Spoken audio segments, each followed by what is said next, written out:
Damos paso ahora al ministro de Transporte, Germán Cardona Gutiérrez. Ministro y general, muchísimas gracias por habernos acompañado esta tarde.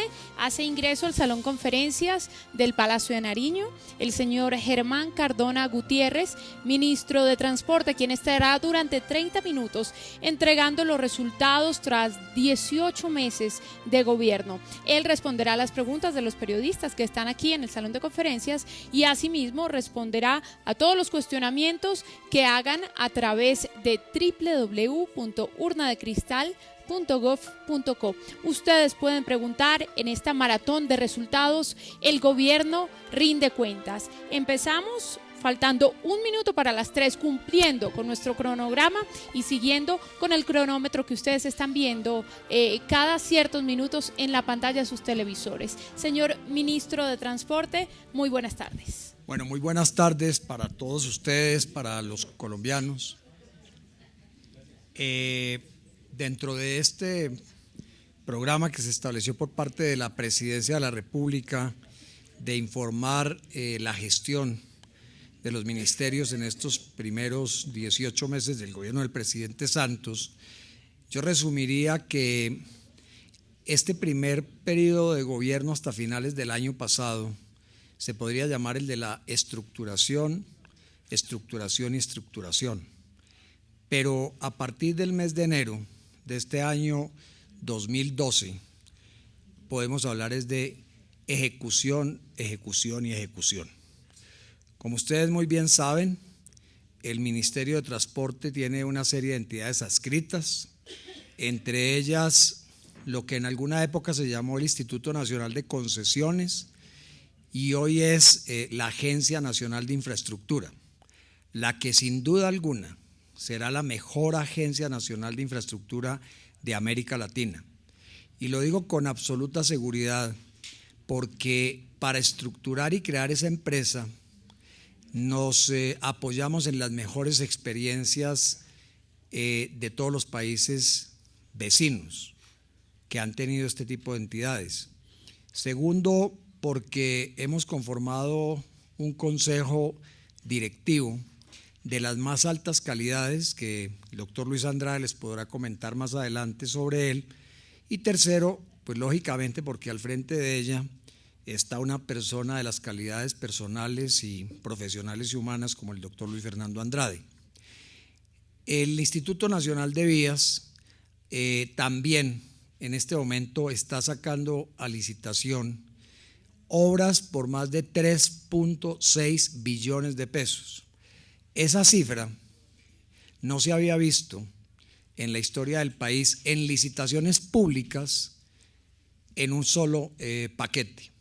Son 17 proyectos que van a impactar de manera muy importante toda la geografía nacional. Y lo más importante es que están enmarcados dentro del esquema del presidente Juan Manuel Santos y el que yo también quise tener desde la llegada al ministerio, y es terminar lo que está empezado. No tiene ninguna lógica que al llegar a los gobiernos empecemos a inventarnos nuevos proyectos sin haber terminado los que están empezados. Y estos corredores vienen de gobiernos anteriores y son absolutamente estratégicos. 8 de ellos impactan directamente en lo que llamamos los programas de consolidación. ¿Qué quiere decir programas de consolidación?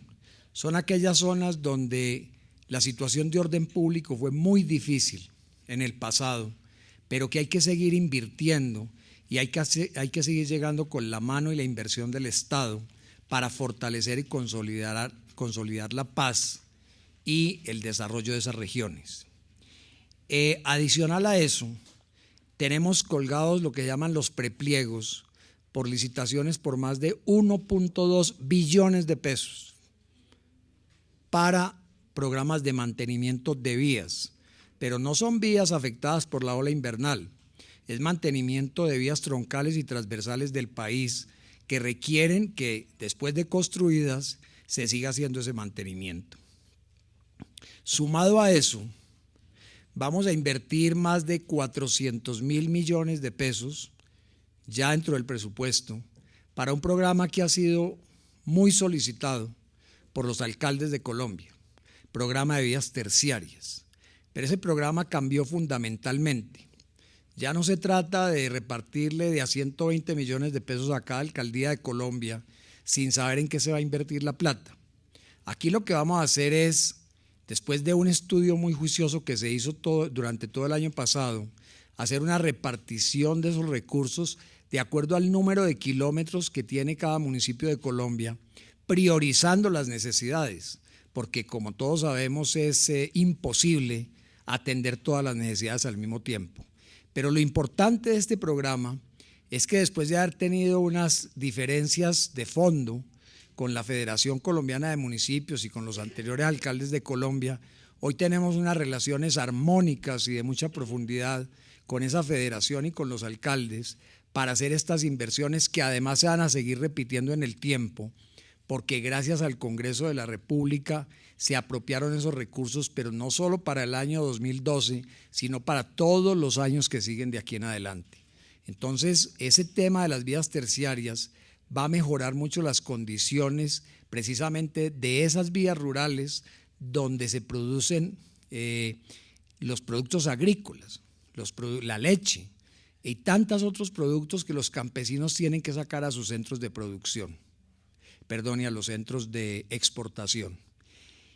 De otro lado, en este momento estamos invirtiendo más de 900.000 millones de pesos en contratos que ya están adjudicados en todo el país para atender los desastres que nos dejó la ola invernal, lo que se ha querido llamar la primera ola invernal. Aquí le hemos solicitado de la manera más respetuosa, pero también más exigente, a los contratistas que trabajen ojalá los 7 días a la semana y ojalá las 24 horas del día, porque aquí el problema no es de falta de recursos, los recursos están ahí. Los contratos están adjudicados, las necesidades están allí también y las comunidades necesitan que las obras se hagan y afortunadamente hemos tenido un buen comportamiento del clima, pero ese buen comportamiento se va a acabar ahora a finales del mes de marzo y por eso necesitamos que tanto constructores como interventores sean muy ágiles en su trabajo. En ese orden de ideas hemos creado un programa mediante el cual a través de unas matrices establecidas y que ustedes conocerán próximamente, vamos a hacer un seguimiento a cada uno de esos proyectos para mostrarle a Colombia cómo están trabajando los contratistas colombianos. Adicional a eso, se han apropiado 300.000 millones de pesos para atender las necesidades que dejó la ola invernal del segundo semestre del año pasado. Esos recursos apenas se van a empezar a adjudicar y a invertir aproximadamente a partir del mes de marzo, finales del mes de marzo. Y ahí esperamos que también las cosas funcionen de una manera muy efectiva. Entonces, si sumamos eso, nos está dando aproximadamente 6 billones de pesos en obras públicas, que sumados a los 4 billones de pesos que va a invertir la Agencia Nacional de Infraestructura durante este año 2012, en proyectos tan importantes como la doble calzada entre el Corán y San Roque en el Magdalena Medio, proyecto que se empezó hace 5 meses y que ya lleva un avance de 10 kilómetros, que puede ser una cifra no muy significativa, pero que sí demuestra que en 5 meses se pueden hacer cosas y se pueden hacer bien hechas. A finales de este mes entregaremos a los colombianos esos primeros 10 kilómetros como un símbolo y el compromiso de los contratistas, de los concesionarios de esa obra, es que finalizando el año deben de estar entregándonos una cifra superior a los 80 kilómetros para que los colombianos empiecen a visualizar cómo las obras sí se pueden hacer y se pueden hacer de una manera eficiente. Tenemos también entidades como la Aeronáutica Civil, que está desarrollando una serie de proyectos que ustedes conocen. Uno de ellos es el proyecto del nuevo aeropuerto El Dorado. En el mes de julio de este año, sin duda alguna, vamos a entregarle a los colombianos aproximadamente 80.000 nuevos metros cuadrados de ese aeropuerto.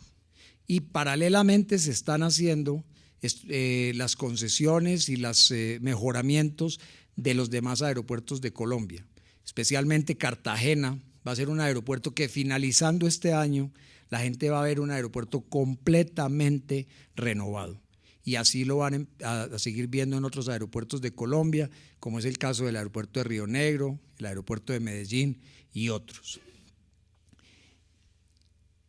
Cor Magdalena ha venido trabajando de una manera juiciosa y sigue siendo y va a seguir siendo, y es un compromiso del gobierno del presidente Santos, iniciar ese proceso de concesión del río para que se vuelva un canal fluvial navegable que pueda sacar productos del centro del país hacia nuestra región Caribe. Otras entidades como la Superintendencia de Transporte y Puertos se han ido fortaleciendo de una manera bastante importante y ya no son entidades convidadas de piedra, son entidades que están haciendo control y le están exigiendo, como es lo normal, a los señores contratistas, a los señores operadores de los puertos, que cumplan con los compromisos a los cuales ellos se comprometieron. El Viceministerio de Transporte, que fue creado al inicio de este gobierno, es un viceministerio que ha ido dando unos pasos serios en lo que tiene que ver con el transporte en Colombia. Ese es uno de los temas más álgidos, es un tema difícil, es un tema en el que prácticamente estamos arrancando de cero, porque el tema del transporte, si bien es cierto, ni siquiera existía un viceministerio, pues tampoco había unas políticas claras sobre el manejo del transporte en Colombia, que es un universo inmensamente grande, pero que afortunadamente ya las cosas se empiezan a mostrar y la eficiencia allí empieza a aparecer. Y yo quisiera decirles que estos primeros 18 meses, mucha parte del tiempo, la ola invernal nos afectó, pero eso también nos puso a los colombianos en un escenario positivo, y es a mirar que las obras hay que hacerlas para que se mantengan en el tiempo. Y aquí me quiero referir a un proyecto que ha causado algunas polémicas en los últimos días, pero que es un proyecto absolutamente importante y estratégico: Autopistas de la Montaña. Ese proyecto, como ya lo dije en todos los medios de comunicación y como lo vengo repitiendo desde que me posesioné en el ministerio, va de la mano de la filosofía y lo que crea el presidente Santos. Es un proyecto que va porque va. Simplemente, aquí lo que tenemos es que coordinar con la Procuraduría General de la Nación e ISA unas inquietudes que existen acerca de si esta entidad puede o no puede hacer directamente la ejecución de ese proyecto. Pero como lo dijo el doctor Luis Fernando Andrade, si finalmente ISA no lo puede hacer directamente, eso no es un tema relevante. ISA podrá participar en licitaciones que se abran a través de la Agencia Nacional de Infraestructura, y por el contrario podríamos abrir 4 frentes de trabajo que permitiría que ese proyecto se hiciera mucho más rápidamente. Me acompañan aquí en el día de hoy el doctor Luis Fernando Andrade como presidente de la nueva Agencia Nacional de Infraestructura, el doctor Carlos Rosado, director del Instituto Nacional de Vías, el doctor Felipe Targa, viceministro de Transporte, y el doctor Juan Miguel Durán, superintendente de Puertos y de Transporte. Y entonces quisiera dar paso a las preguntas de ustedes para que, sea personalmente o con ellos, demos respuesta a las inquietudes que tengan ustedes y que tengan los colombianos. Así es, señor ministro, y nos quedan 16 minutos 48 segundos de los 30 minutos que están dispuestos para la rendición de cuentas del señor ministro de Transporte, Germán Cardona. Damos paso primero, señor ministro, a una pregunta que nos llega a través de urnadecristal.gov.co. La pregunta es: ¿qué organismo, aparte de los de control, vigilarán que las licitaciones viales se ejecuten en su totalidad? La escribe Luis García. Bueno, los organismos que tienen que controlar precisamente eso son los organismos de control, para eso fueron creados. Pero aquí hay una cosa importante para contarle a Colombia. Después de 18 meses de gobierno, podemos decir con tranquilidad, mirando a los colombianos a los ojos, que no ha habido una sola denuncia por procesos de corrupción dentro del Ministerio de Transporte. Y eso yo lo considero de mucho valor y hago un reconocimiento aquí a los funcionarios, porque esa es una de las políticas del buen gobierno. No obstante, también hemos hecho algunas modificaciones en los procesos contractuales. Primero, no se volvieron a adjudicar licitaciones a la propuesta más baja. Eso lo consideramos un mecanismo perverso, porque muchas veces los contratistas acudían a esas propuestas más bajas, pero después venían las demandas contra el Estado. Ahora se adjudican esa una propuesta con valor promedio y además para evitar que de pronto haya acuerdos entre proponentes, hemos acordado que el día de la adjudicación entra a jugar un índice que se rige por la tasa representativa del mercado y ese es el que finalmente define cuál es la fórmula mediante la cual se va a adjudicar. Ese es un tema que nos ha funcionado muy bien y que esperamos que siga de esa manera. Segundo, en los grandes proyectos hemos decidido que no haya anticipos, sino que los contratistas de esos grandes proyectos tengan el suficiente músculo financiero para que empiecen las obras y el Estado les va pagando contra ejecución de obra, no como antes que se entregaban anticipos del 30, el 40 o el 50%, que es lo que podemos hacer los funcionarios públicos, hasta ahí tenemos autorización y después venían los problemas de ir a buscar a algunos contratistas irresponsables que en lugar de invertir esos recursos en las obras, terminaban invirtiéndolos en otras actividades. Y en el tema de las concesiones, llegaron las concesiones de cuarta generación. Básicamente, lo que se quiere con ellas es que los concesionarios miren esto más como un esquema financiero que como un esquema de construcción. Construir es una cosa, pero financiar y estructurar un proyecto es otra. Y por eso lo que queremos también son firmas o empresas nacionales y extranjeras que vengan a invertir con confianza en Colombia, sepan que el gobierno tiene la capacidad financiera para pagar en el mediano y en el largo plazo y que los peajes se instalen o se entreguen a los concesionarios una vez haya avances de obra significativos. Ese es un esquema muy importante porque también lo que va a permitir es que en principio la inversión venga de los privados y como lo he dicho de alguna manera coloquial, hasta ahora nadie se ha robado su propia plata. Maratón de resultados, el gobierno rinde cuentas en Colombia a las 3:15 de la tarde. Señor ministro de Transporte, nos quedan 15 minutos, 17 según nuestro cronómetro, 13 minutos según el cronómetro para terminar con esta rendición de cuentas y dar paso a la señora ministra de Cultura, Mariana Garcés. En este momento pregunta la periodista Andrea Carrizosa del diario La República y se alista Mauricio Zuluaga de Noticias RCN. Buenas tardes, ministro. Tengo varias preguntas. La primera, ¿de dónde van a salir los 10 billones que necesita el proyecto de autopistas de la montaña para financiarlo en su totalidad? Bueno, el tema de autopistas de la montaña, yo diría que aquí lo de menos es el recurso económico. Aquí lo más importante es la voluntad de querer hacer obras de gran envergadura y Colombia lo que tiene que pensar es en inmenso. Ese proyecto originalmente estaba previsto en 5.6 billones, ahora estamos hablando de una cifra aproximada de 16 billones de pesos. Como lo pueden entender ustedes, es un proyecto que no se hace de un día para otro, es un proyecto que puede demorar 6, 8, hasta 10 años en su construcción y entonces el gobierno tiene espacio fiscal a partir del año 2015 para poder comprometer vigencias futuras en la ejecución del proyecto. De otro lado, la gobernación de Antioquia ha comprometido ya recursos hasta por 600.000 millones de pesos, la alcaldía de Medellín hasta ahora por 400.000 millones para el proyecto original de los 5.6 billones. EISA había comprometido también recursos por aproximadamente 3 billones de pesos. Lo que viene de ahora en adelante es seguir uniendo esos esfuerzos. El gobierno nacional tiene la capacidad para asumir, digamos, la responsabilidad en la cuota parte que le corresponda, que lógicamente es la más alta, y en conversación que yo sostuve con el señor gobernador de Antioquia, en compañía del presidente de la Agencia Nacional de Infraestructura, él manifestó su total voluntad de que ese proyecto vaya.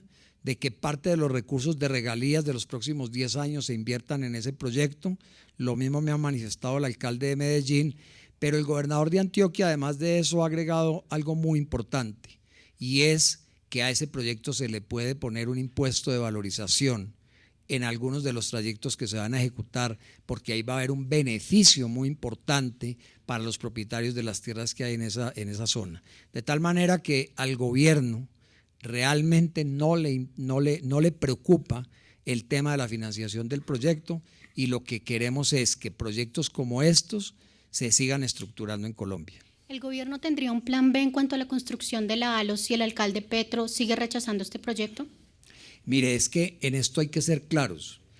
Son dos temas. El gobierno nacional tiene un compromiso y una responsabilidad desde Chusacá hasta el río Bogotá, que es la frontera con la ciudad de Bogotá.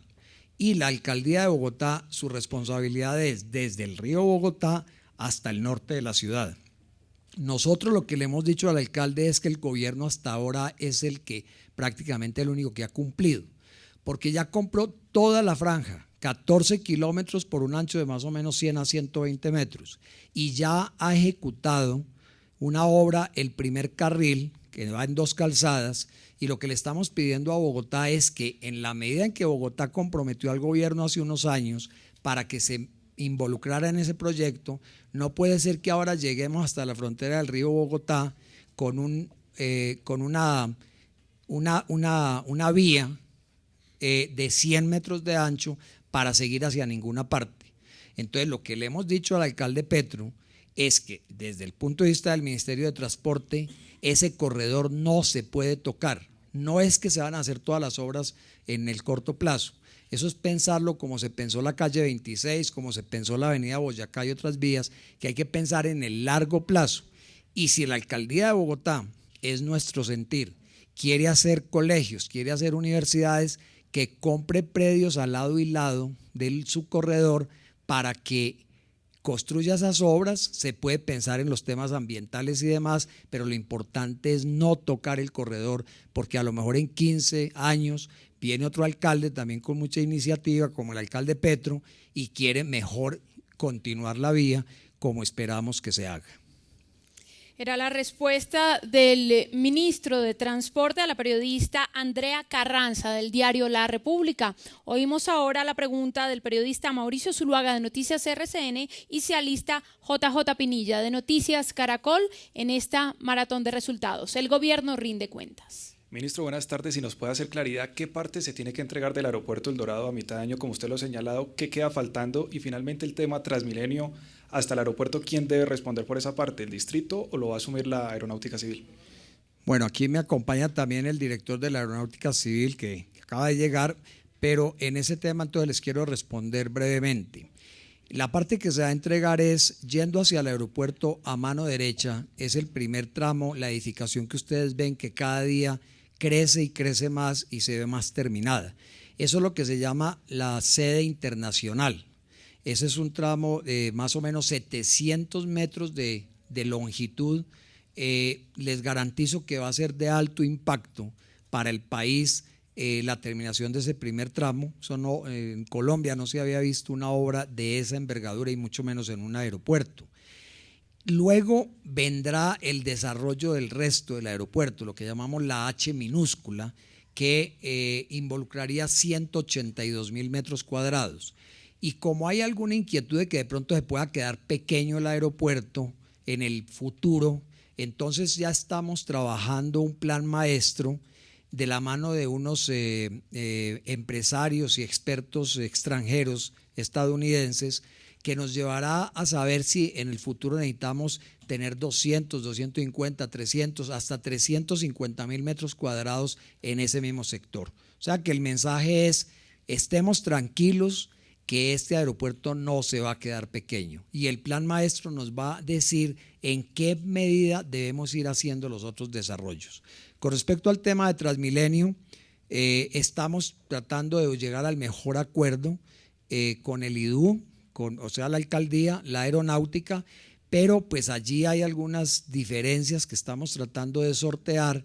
en el sentido de que entre el concesionario, la aeronáutica y el distrito podamos trabajar conjuntamente el proyecto. Si no se puede hacer, pues nosotros haremos a través del concesionario la parte que nos corresponde y el Instituto de Desarrollo Urbano hará la que le corresponde.